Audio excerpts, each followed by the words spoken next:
My name is Jenny, and I help people reconnect to themselves using expressive arts and tapping into their creative courage.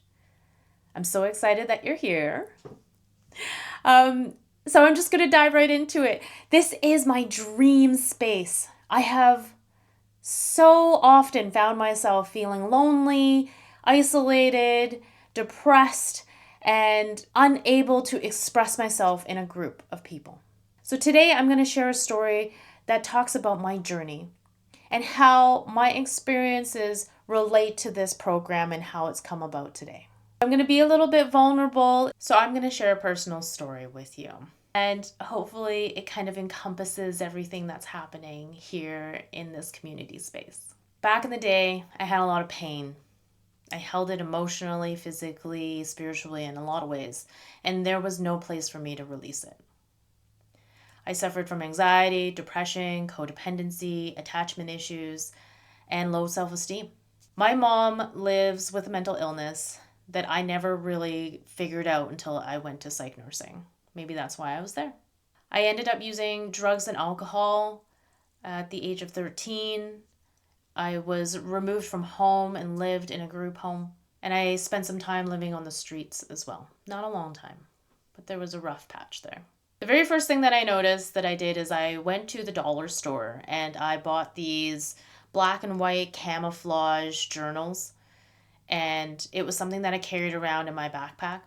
And it was a place where I wrote all of my anger and my sadness and my frustrations at the society and the man. And I put it all in there. That was my first real expression of storytelling, like authentic, raw, true storytelling. Next is I had headphones all the time. I had a Walkman at one point that shows you how old I am, and a Discman in the future, the future version of that. And I wore these headphones all the time, everywhere, to block out the noise. It kept me safe, away from my thoughts. And I realized that that was my protection. I used sound and music as my protection. And I realized that creativity in these two ways and how I adapted them. Because listening to music is creative, it elicits emotion. And it wasn't about being good, it was about letting go of certain feelings. So, regardless if I was putting on my headphones and ignoring the world, I got to let go of the pain in some way. If I was journaling and I had all this flustered, yucky, angry feeling, it was so frustrating. But I was able to pour it in there and just let it go. So I found out it was about release. In 2017, I was probably the most unwell that I had been. I had lots of depressive episodes. My new fiance and husband at the time was like, I don't know how to navigate this. You need to figure something out. So it was time for me to take ownership of my actions and my feelings and my thoughts, or I was going to lose my best friend and my husband. I went to traditional counseling. It didn't feel like it worked for me. I did CBT, felt like high school homework. It just wasn't for me at that time. But I ended up finding Coursera online. It's an open source community where you can learn. And I typed in like art healing. And I remember therapeutic arts popped up. And I'm like, oh, okay, perfect. It's free. I'm into it. I can't afford counseling. I can't afford a therapist. I can't afford a psychologist as much as I would love to have them analyze and tell me what's wrong and how to fix it. So I registered this course. It was two people sharing about art therapy. I think this was the first time I heard it, and they had a whole bunch of prompts. I went through the prompts, and I actually let my intuition guide me. I did all the ones that had called to me, and I just left the ones that didn't. And that was fine. I still finished the course. I got the certificate. I did a couple more of theirs online and I got really stoked and I was like, okay, let's do this. Let's try to teach something. Like, let's pass along this knowledge. I have this inkling to share. I asked a yogi friend. We created this beautiful circle where she taught yoga. I got to teach art and then we ate food together. It was awesome. So at this time I was working at an emergency shelter with the vulnerable population, the unhoused population, and I was starting to tap back into my creative spirit. I picked up the guitar again. I started sketching and dancing more. And yeah, I was feeling more like myself. Boom, 2020 happens. What a shit show that was. During that time, I was like, well, I can't do the thing that I wanted to do. I want to share art. I want to teach art. I want to guide people. I want to do this. But instead, I had my newborn. We were living in our beautiful fifth wheel, and we're like, what's next? What's next? I remember this time when an outreach nurse came, and I asked her, I was like, I want to be able to have more training so I can help my folks in the shelter. And she says, I'm a psychiatric nurse. I'm like, okay. I never thought I would entertain that idea until we were landlocked and I wanted to find something remote. It happened to be remote and I signed up. I found the money. I made it work. The interesting thing was because it was this accelerated program, I went from like 0 to 200 overnight. I had to study. I was taking 6 courses. There was practicum. I had to drive out of town for clinicals. It became really intense. Some days I wanted to quit or cry and give up, but I couldn't. I was so fully invested. I couldn't get out of it. So I needed to find something. I had just connected with a friend and we were able to go to her house and I got to have a girlfriend date. It was the first since I started the program.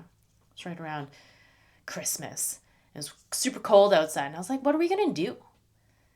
Like, all I do is study. It sucks.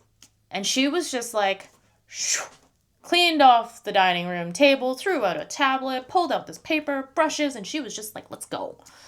We're going to have fun. I'm like, wow, okay, we're going to do some painting. She's like, have you ever watercolored before? I said, no.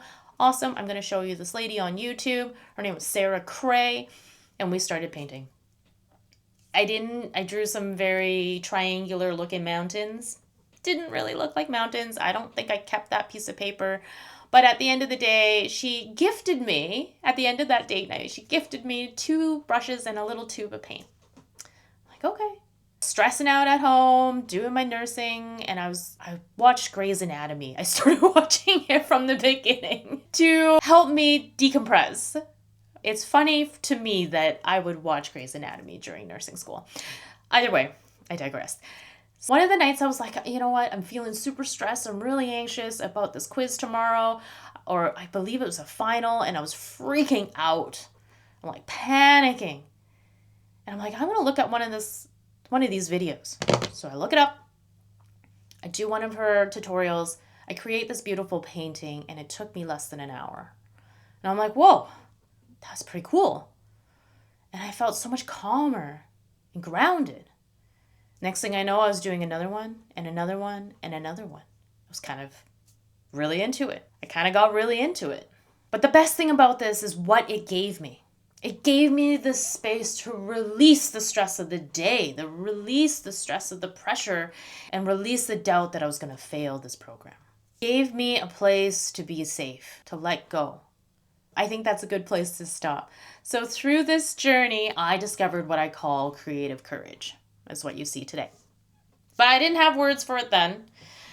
I didn't have a name for it before. But creative courage is the power to face yourself through artistic expression, to release old stories, feelings, narratives, and to come alive again within yourself.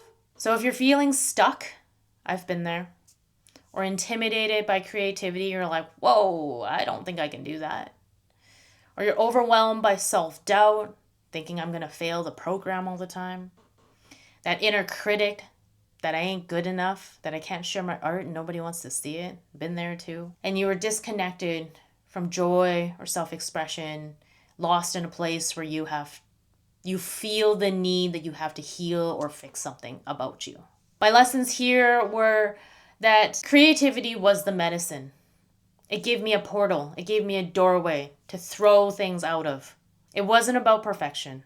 It never was. You're good either way, but you got the time to put into your practice. Self-expression dissolves that fear and shame. Like when I create a piece and I look at it and it's nothing like I thought, it never translates the same way.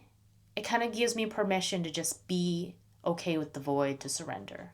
The last thing here is what I've been missing and what I'm wanting to create right now is the community of amazing people like you, like me, right? We are able to share that energy, share that creative shift together, create the movement, because I can't have community without you.